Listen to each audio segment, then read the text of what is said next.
Hello students, welcome to logical academy. बच्चों, आज है हमारी video number 63 and video number 63 के अंदर हम अपना न्यू चैप्टर नंबर 6 स्टार्ट करने वाले हैं। आज की ही वीडियो में ये चैप्टर खत्म हो जाएगा।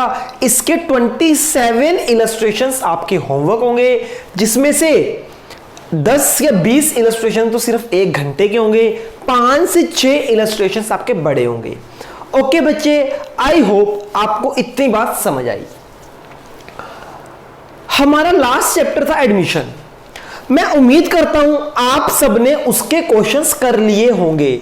अगर आपने एडमिशन के इलस्ट्रेशन नंबर 51 तक अपने हाथ से किए हैं बिना चीटिंग के और आपको कोई भी डाउट नहीं है, तो चैप्टर नंबर 6, चैप्टर नंबर 7 आज और कल यानी विद इन 2 वीडियोस आपका हो जाएगा।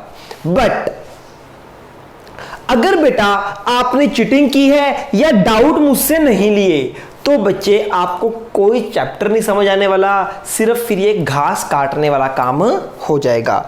तो अगर अभी भी किसी को एडमिशन में डाउट है, पहले वो डाउट क्लियर करो, देन बच्चे हम आगे शुरू करेंगे। ठीक, हाँ जी बच्चों, अभी तक हमने पढ़ा कि एक फर्म में 2 पार्टनर हैं, ए और बी। 2 पार्टनर है, सी एडमिट हो गया। सी क्या हो गया? एडमिट। ये थे ओल्ड पार्टनर। जब सी एडमिट हो गया तो ये हो गए न्यू पार्टनर। Old new. जब एक नया पार्टनर फर्म में एडमिट होता है तो उसकी अकाउंटिंग कैसे होती है, ये हमने सीखा एडमिशन में। अब हम सीखने वाले हैं कि सपोज करो 3 पार्टनर थे, ए, बी और सी। 3 पार्टनर थे, उनमें से एक पार्टनर रिटायर हो गया। रिटायर मतलब फर्म को छोड़कर चला गया। अगर कोई पार्टनर फर्म को छोड़कर चला जाए तो उसकी अकाउंटिंग कैसे होती है, आज मैं आपको ये सिखाऊंगा। उसको हम बोलते हैं बच्चे रिटायरमेंट ऑफ अ पार्टनर। हाँ है ना? तो कहने का मतलब हमारे पास 3 पार्टनर थे, ए, बी, सी। इनमें से सी छोड़कर चला गया। सी क्या हो गया? रिटायर। अब नई फर्म में कितने पार्टनर बचे? 2, ए और बी। तो बच्चे ए, बी, सी थे यहां पे ओल्ड पार्टनर रिटायर होने से पहले। जब सी रिटायर हो गया तो कंपनी के न्यू पार्टनर आ गए, ए और बी। तो बच्चे पहले जो बिजनेस 3 पार्टनर के बीच में होता था, अब वो 2 पार्टनर के बीच में होगा। यानी एक तरह से रिकॉन्स्टिट्यूशन ऑफ फर्म है। फर्म यहां पर दोबारा से रिक्रिएट हो रही है। पहले इनकी शेयरिंग कुछ और थी, अब इनकी शेयरिंग कुछ और होगी। हाँ जी, क्या आपको ये बात समझ आती है बेटा? क्या आपको ये बात समझ आती है? हाँ जी सर, हमें ये वाली बात तो अच्छे से समझ आती है। ओके, तो बच्चों सारे बच्चे निकालो chapter number 6, retirement of a partner. Meaning retirement of a partner means the retiring partner ceases to be a partner of the firm but the firm continue. क्या मतलब क्या? जो रिटायरिंग पार्टनर है अब वो सीज हो जाएगा, अब वो कंपनी का पार्टनर नहीं रहेगा, पर पार्टनरशिप फर्म आपकी कंटिन्यू रहेगी, जो कि रिमेनिंग पार्टनर करेंगे। यही होते हैं आपके न्यू पार्टनर। ठीक है, तो बच्चे इसको भी हम बोलते हैं reconstitution of firm. Reconstitution of firm. हाँ जी, तो जब भी रिटायर होगा तो इसके अंदर हमें कौन कौन से स्टेप सीखने हैं? सबसे पहले calculate gaining sacrificing ratio, then accounting treatment of goodwill, then accounting treatment of reserve and surplus profit और loss, then revaluation of assets and liabilities, then adjustment of capital आपके टॉपिक सिलेबस में नहीं है। तो बच्चों जब भी पार्टनर रिटायर होगा ये चारों स्टेप आपको फॉलो करने जरूरी हैं। पहले करोगे calculate gaining sacrificing, then accounting treatment of goodwill, then accounting treatment of reserve and surplus, then revaluation of asset and liability. अब हम बात करते हैं ये आपको निकालना आता है old minus new, then accounting treatment of goodwill same as chapter number 4। Same दो तरह की गुडविल, परचेज्ड और valued. Purchase goodwill old partner में राइट ऑफ हो जाएगी और जो वैल्यूड गुडविल है वो gaining to sacrifice. Same as chapter 4, same 4 and 5, same as chapter 4 and 5। बस कुछ भी नहीं सिखाना, चैप्टर हो गया खत्म। अब 2-4 बातें हैं मुझे आपसे वो करनी है, देन आपका रिटायरमेंट मेरी तरफ से खत्म हो जाएगा। अपना homework soon low, illustration number 1 to illustration number 27 and illustration number 1 to illustration number 10 सिर्फ गेनिंग सैक्रिफाइसिंग रेशो के हैं। इसके अंदर एक टॉपिक आता था जिसको हम बोलते थे लोन अकाउंट, और एक होता था एडजस्टमेंट ऑफ कैपिटल। बेसिकली इस चैप्टर में मैं बच्चों को ये चीजें सिखाता था। ड्यू टू कोविड-19 ये चीजें आपकी कट ऑफ हो गई हैं, ठीक। तो जो इंपॉर्टेंट था, जो सिखाने वाला कंटेंट था वो कट हो गया, इसलिए ये चैप्टर आपका बहुत छोटा हो गया। तो अभी हम बात करेंगे how to calculate gaining sacrificing ratio. उसके लिए ओल्ड रेशो गिवन होगी, न्यू रेशो निकालनी है। अब बच्चों ने घबराना शुरू कर दिया कि सर न्यू रेशो निकालने के इसमें भी केसेस होंगे। नहीं, ये बहुत सिंपल है। एडमिशन में न्यू रेशो कैसे निकलती है, आपने 5 केस किए हैं, इसमें कोई भी केस नहीं है। बड़ा सिंपल सा क्वेश्चन है, कैसे देखते हैं। कहता ए बी सी 3 पार्टनर थे, इनकी ओल्ड रेशो थी for example 2:1:1। A B C partner थे, ये कौन थे, ओल्ड पार्टनर थे, ओल्ड रेशो। सी रिटायर हो गया, कौन रिटायर हो गया, C retire. Find new ratio of A and B. कहते सी रिटायर हो गया तो ए और बी की न्यू रेशो क्या होगी, और कुछ नहीं है। सी रिटायर हो गया, सी हो गया खत्म, काट दो। ए और बी की न्यू रेशो आ जाएगी 2:1। समझ आई, बस सी को हटा दो, जो ओल्ड रेशो थी ना 2:1, यही आ जाएगी ए और बी की न्यू रेशो। अगर कुछ नहीं बोला, अगर ये बोलते ए बी सी पार्टनर है 2:1:1 और बोलते बी रिटायर हो गया, बताओ ए और सी की रेशो क्या है, ए और सी की रेशो हो जाएगी 2:1 न्यू रेशो।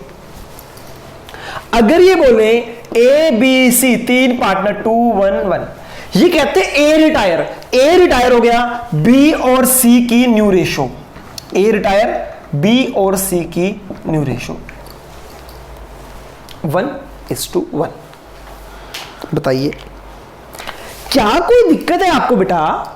सिंपल, अगर कुछ नहीं गिवन, जो पार्टनर रिटायर हो रहा है उसकी रेशो उठा दो, बची हुई रेशो न्यू पार्टनर की न्यू रेशो में कन्वर्ट हो जाएगी।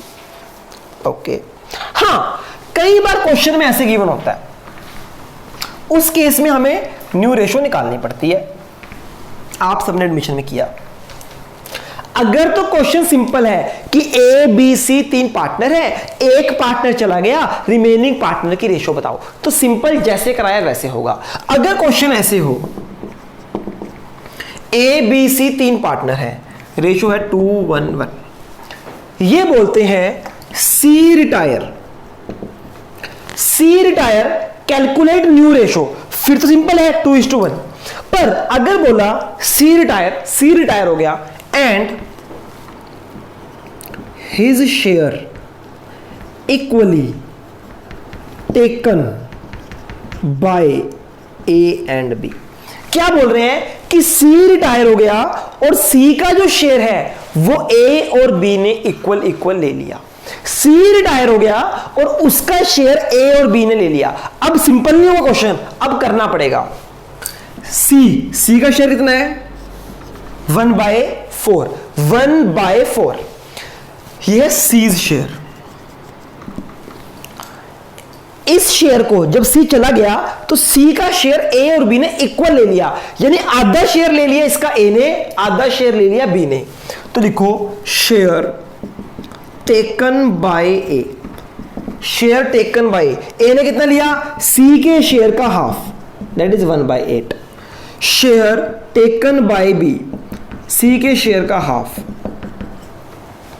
एज न्यू शेयर निकालो, एज न्यू शेयर। ए का पहले शेयर कितना था 2/4, ए ने सी से कितना लिया 1/8। ए के पास 2/4 था, इतना उसने ए से ले लिया, सी से ले लिया। बी का न्यू शेयर कितना हो जाएगा 1/4 + 1/8,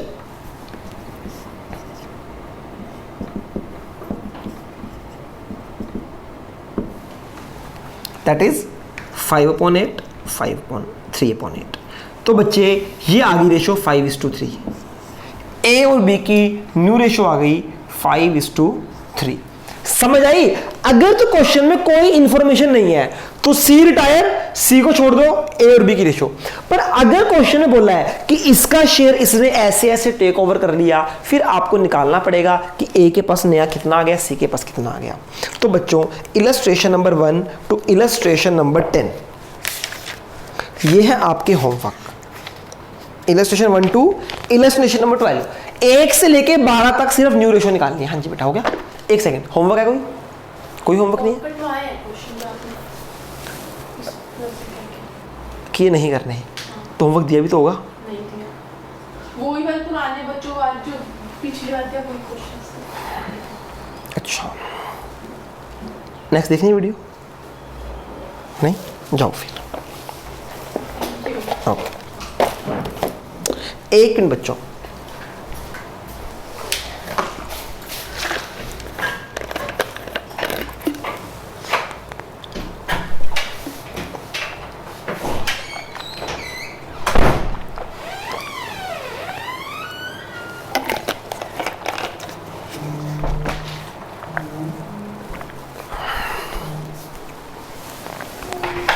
हाँ जी, अगर बच्चे न्यू पार्टनर का शेयर किसी ने नहीं लिया, सिंपल क्वेश्चन है, फिर तो सी को हटा दो, ए और बी की न्यू रेशो आ जाएगी 2:1। अगर इसका शेयर ओल्ड पार्टनर ने टेक ओवर किया है तो आपको निकालना पड़ेगा। जैसे इसमें था आधा शेयर ए ने लिया, आधा बी ने, तो share taken by A 1/8, share taken by B 1/8। Already इनके पास 2/4 1/4 था, इन्होंने 1/8 और ले लिया, इनके शेयर में और ऐड हो जाएगा।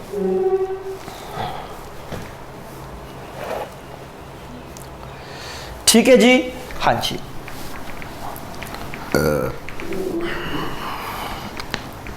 बस न्यू रेशो निकल जाएगी तो ओल्ड माइनस न्यू कर देना। अब सारे बच्चे इलस्ट्रेशन नंबर 1 निकालो फटाफट। Illustration number 1, point number 1, ABC partner, page number 6.2। ABC partner क्या बोलता है, A B and C partner है, इनका शेयर कितना है, ए का शेयर है 1/2, बी का शेयर कितना है 2/5 और सी का शेयर कितना है 1/10। ये गिवन है। Find profit sharing ratio between remaining partners if A retire. अगर ए रिटायर हो गया, पहले केस में कौन रिटायर हो रहा है, ए रिटायर, तो बताओ न्यू रेशो बी और सी की कितनी होगी। सबसे पहले तो बच्चे ओल्ड रेशो ही सही नहीं है, हमें इसको सही करना पड़ेगा। कैसे, डिनोमिनेटर सेम नहीं है ना, पहले इसका डिनोमिनेटर सेम करो। क्या हो जाएगा, इंटू 5 इंटू 5, 2 इंटू 2, 5 इंटू 2, 1:10। तो हो गया 5/10, 4/10, 1/10। अब सही हुआ ना, डिनोमिनेटर सेम। तो ओल्ड रेशो कितनी है, ओल्ड रेशो है 5:4:1, ये है ओल्ड रेशो। अब क्या बोलता है, कहता ए रिटायर हो गया और कोई इंफॉर्मेशन नहीं है, ए रिटायर हो गया तो ये है ए, ये है बी, ये है सी। ए रिटायर तो बी और सी की न्यू रेशो आ जाएगी 4:1। अब बोलता है बी रिटायर, अगर बी रिटायर हो जाएगा तो ए और सी की आ जाएगी 5:1। अगर सी रिटायर हो जाएगा तो ए और बी की आ जाएगी 5:4। आई होप ये न्यू रेशो कैसे निकलती है आपको समझ आ गया होगा।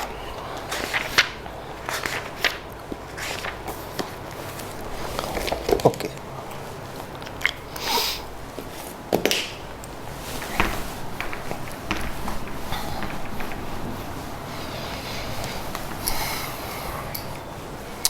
हाँ जी, इसके बाद है बच्चे अकाउंटिंग ट्रीटमेंट ऑफ गुडविल।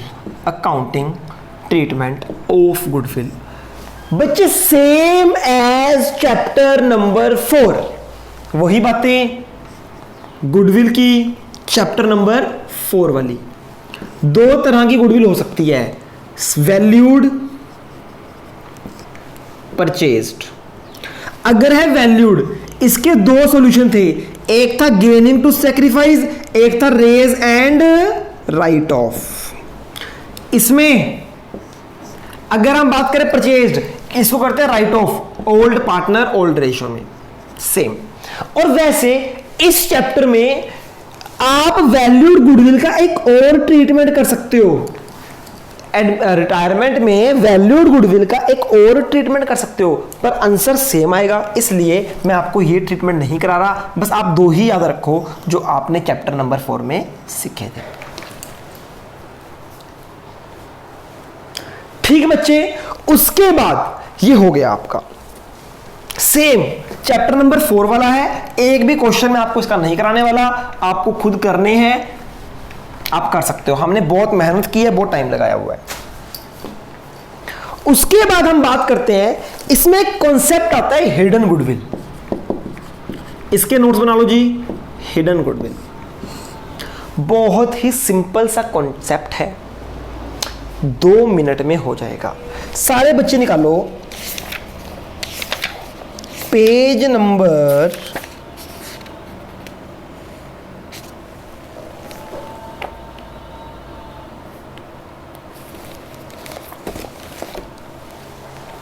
'बच्चे देखो, फॉर एग्जाम्पल मैं आपको एक बात बताता हूं, इसमें हिडन गुडविल कैसे निकलता है।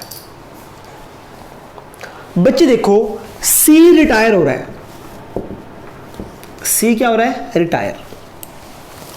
अगर सी रिटायर हो रहा है तो बेटा हमें क्या करना है, जब सी फर्म को छोड़ के जाएगा तो सी जाते हुए हमसे पैसे लेकर जाएगा, हाँ है ना। जब कोई पार्टनर फर्म में एडमिट होता है तो कैपिटल का पैसा लेके आता है, जब वो छोड़ के जाएगा तो आज तक उसका जितना भी हिसाब होगा वो सारा पैसा ले जाएगा, हाँ है ना। अब सपोज करो सी को पैसे देने हैं, payable to C, payable to C.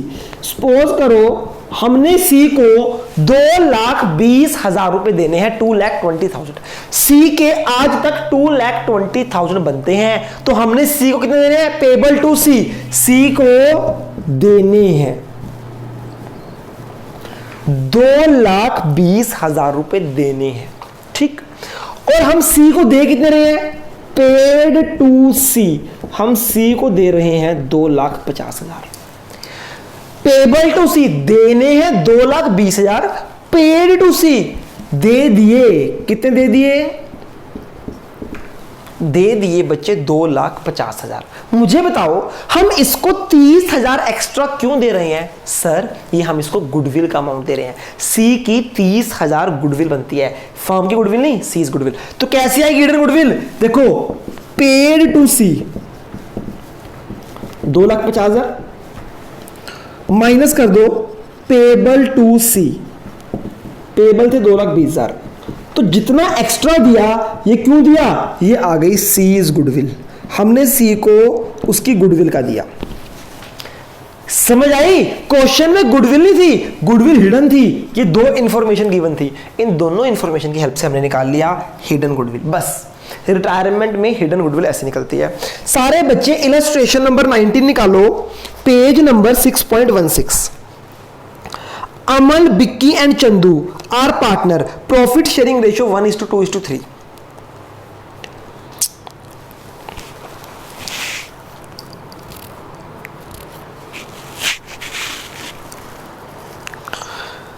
Chandu retire and his capital after making adjustment for reserve gain on revaluation is 2,20,000। कहता सारी एडजस्टमेंट करने के बाद, रिवैल्यूएशन करने के बाद, प्रॉफिट लॉस निकालने के बाद, सब कुछ करने के बाद हमने सी को कितने रुपए देने थे? 2,20,000। Amal and Bikki agree to pay him 2.5 lakh. वो कहते हैं हम फुल सेटलमेंट में कितने देंगे? हम इसको 220 देंगे, 250 देंगे। Pass journal entry for goodwill. Goodwill तो गिवन नहीं है तो निकाल लेंगे। Amount paid to C 250 minus amount payable 220। ये आ गई सी की हिडन गुडविल।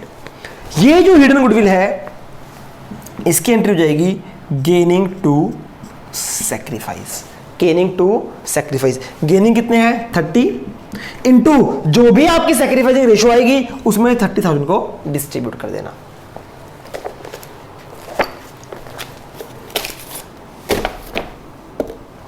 अच्छा बच्चों, मैं आपको एक कॉन्सेप्ट बताता हूं। यह कॉन्सेप्ट एडमिशन में भी एप्लीकेबल होता है, हर जगह। आप लोगों ने पूछा नहीं।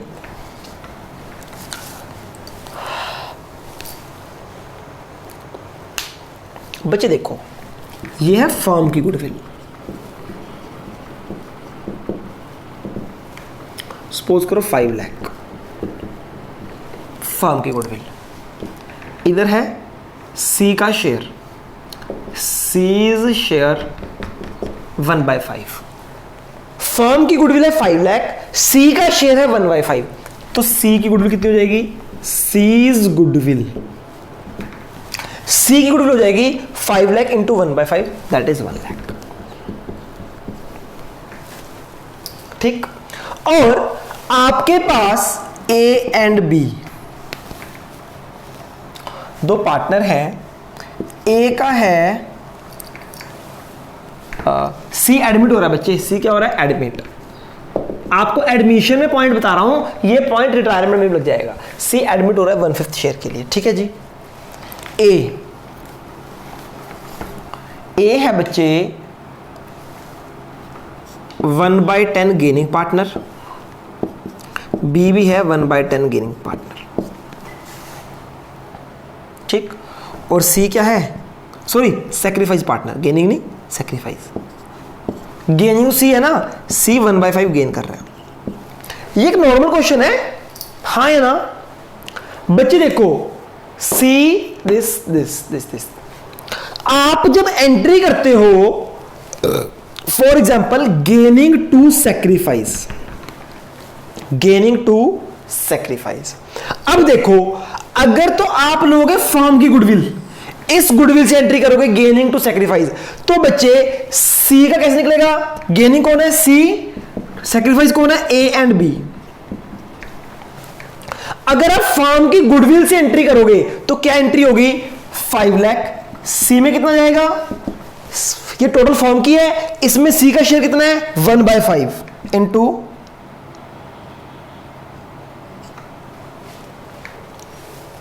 एक सेकंड बच्चे, मैं कुछ और करना चाहता था।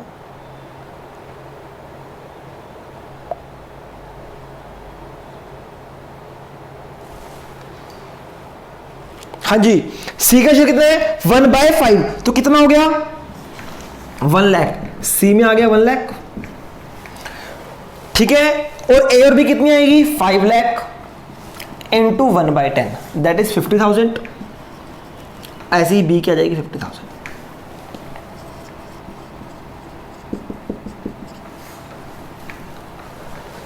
बच्चे मुझे बताओ, मैंने एंट्री करने के लिए फर्म की गुडविल चूज करी थी या सी की? मैंने करी थी फर्म की गुडविल। जब हम फर्म की गुडविल को चूज करते हैं तो क्या होता है? शेयर से मल्टीप्लाई करते हैं, शेयर से।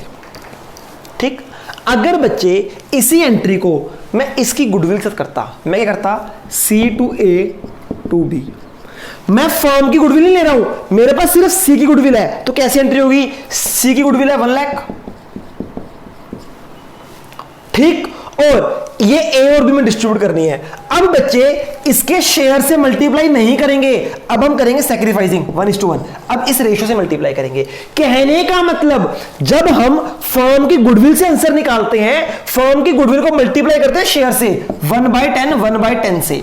अगर हम डायरेक्ट सी की गुडविल की बात कर रहे हैं तो सी की गुडविल को जो डिस्ट्रीब्यूशन होगा वो 1/10 से नहीं होगा, इनकी रेशियो से होगा, दैट इज 1:1, यानी 1/2। तो बच्चे 1/2 से होगा 50,000। बात समझ आई? बहुत बढ़िया। नहीं समझ आई तो फोन कर लेना।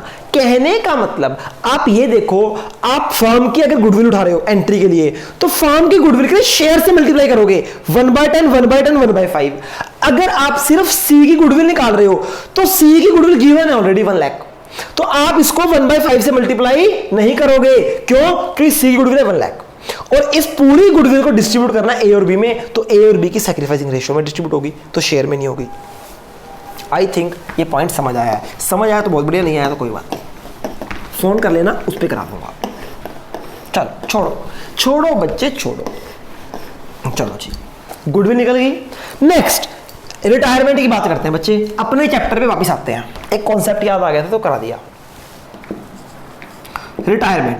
अब हमें करना है accounting treatment of reserve and surplus. Same chapter number 4, same notes बना लेना। Same chapter number 4 and last क्या है बच्चे? Revaluation of asset and liability. Same chapter number 4 and 5 same. तो बच्चों आपका चैप्टर हो गया खत्म। हाँ, बस मुझे एक बात डिस्कस करनी है। बच्चे मुझे बताओ, एक नया पार्टनर हमारी फर्म को छोड़कर जा रहा है, एक नया पार्टनर हमारी फर्म को छोड़ के जा रहा है। आज के दिन, जिस दिन वो फर्म छोड़ रहा है, उसका कितना बैलेंस बनता है, हमें उसे कितने पैसे पे करने हैं, कैसे निकलेगा? मेरा एक नया पार्टनर फर्म को छोड़ के जा रहा है, सॉरी एक ओल्ड पार्टनर आज रिटायर हो रहा है, तो आज तक उसका कितना बैलेंस है वो मैं कैसे निकाल लूंगा? बच्चे वो निकलता है पार्टनर्स कैपिटल अकाउंट से। ध्यान से सुनो, आपके पास 3 पार्टनर है, ए और बी। सपोज करो 1:1 है। सी रिटायर हो रहा है। सी क्या हो रहा है? रिटायर। अब जब सी रिटायर होगा तो सी को पैसे देने हैं, कंपनी सी को पैसे देगी, तो सी को कितना पैसा देना है टोटल, वो कहां से निकलेगा? सी के कैपिटल अकाउंट से। तो बच्चों आपने क्या करना है? आपने बनाना है रिवैल्यूएशन अकाउंट। बनाना आता है आपको? हाँ जी। फिर आपने बनाना है पार्टनर्स कैपिटल अकाउंट।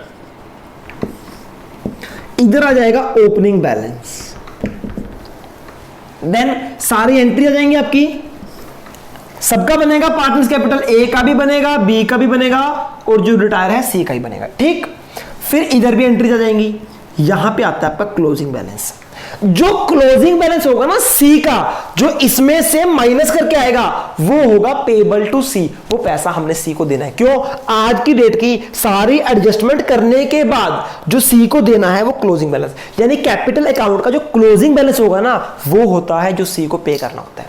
समझ आ गई? तो ए और बी का जो क्लोजिंग बैलेंस आएगा वो आएगा सीडी में। जो रिटायरिंग पार्टनर है, रिटायरिंग पार्टनर को जो पेमेंट करते हैं, जब मैं रिटायरिंग पार्टनर को पैसे दे दूंगा तो बच्चे रिटायरिंग पार्टनर का क्लोजिंग बैलेंस आता है टू कैश के नाम से। सर बात समझ नहीं आई? बच्चे ध्यान से सुनो, आपको रिवैल्यूएशन अकाउंट बनाना आता है? बना दो।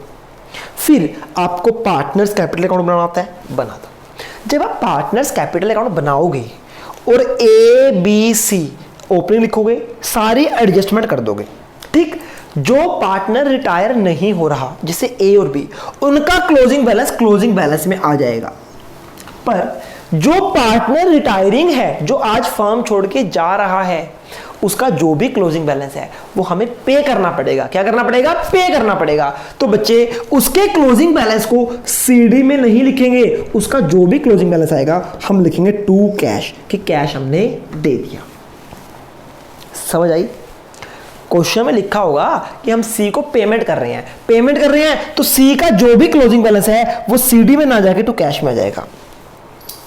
अच्छा, ऐसा भी हो सकता है जिस दिन सी रिटायर हो रहा हो कंपनी के पास पैसे ही ना हो, पैसे हैं तो कैश करके पेमेंट कर दी, पर सी रिटायर हो रहा है, कंपनी के पास पैसे ही नहीं हैं, तो कंपनी आज कैश तो दे नहीं पाएगी, तो कंपनी बोलेगी हमारे सिर के ऊपर सी का लोन है। अगर कंपनी के पास कैश ना हो तो यहां पे कैश की जगह क्या आ जाएगा, to seize loan account.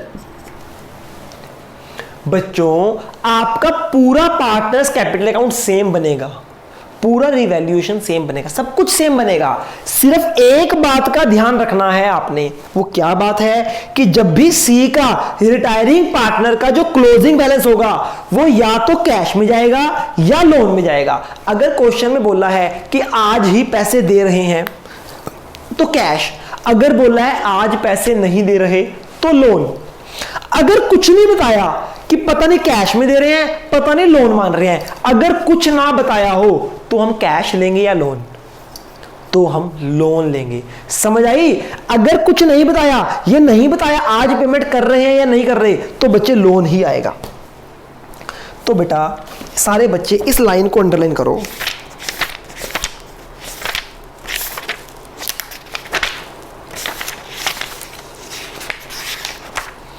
Page number 6.22, page number 6.22, computation of amount, computation of amount due to retiring partner. Retiring partner को कितना पैसे देना है। बच्चे लास्ट लाइन आ जाओ, सेकंड लास्ट लाइन, ये जो जर्नल एंट्री दिया ना उससे ऊपर लिखा हुआ है if the question is silent on payment, इसको अंडरलाइन कर लो। If the question is silent on payment to retiring partner, अगर हमें नहीं पता क्वेश्चन साइलेंट है, उसने नहीं बताया कि कैश में पे किया है या लोन में पे किया है, उसने नहीं बताया। If question is silent the amount due to him, जो पैसा उसको देना है, is transfer to his loan account. कहने का मतलब अगर कुछ नहीं लिखा तो कहां जाएगा, लोन अकाउंट में। अदरवाइज अगर लिखा पेमेंट कर दी तो कैश में, अगर कैश नहीं बताया तो लोन में। चलो मैं आपको पेज नंबर 6.23 निकालिए, पेज नंबर 6.24, 6.24 निकालिए। देखो बच्चे यहां पे सी रिटायर हो रहा है, सी रिटायर हो रहा है, ठीक है बच्चे। आपने पहले रिवैल्यूएशन अकाउंट बनाया, आपको बनाना आ गया, फिर आपने बनाया पार्टनर्स कैपिटल अकाउंट, लिखा है ना, by balance brought down opening balance, फिर जनरल रिजर्व, फिर गुडविल की एंट्री। देन देखो जो बैलेंस कैरी डाउन है, क्लोजिंग बैलेंस है, ए और बी का क्लोजिंग बैलेंस ए और बी में है, पर जो सी का क्लोजिंग बैलेंस है वो सी के लोन अकाउंट में डाला है, या तो लोन अकाउंट में जाएगा या कैश में। सी का जो रिटायरिंग पार्टनर का क्लोजिंग बैलेंस होता है वो सीडी में नहीं जाएगा, वो या तो लोन अकाउंट में जाएगा या कैश में। अगर लिखा है कैश पेमेंट तो कैश में, अगर कुछ नहीं लिखा तो लोन में। बस बच्चों यही एक पॉइंट है इसमें। मेरी तरफ से चैप्टर खत्म है। इलस्ट्रेशन नंबर आपका होमवर्क बनता है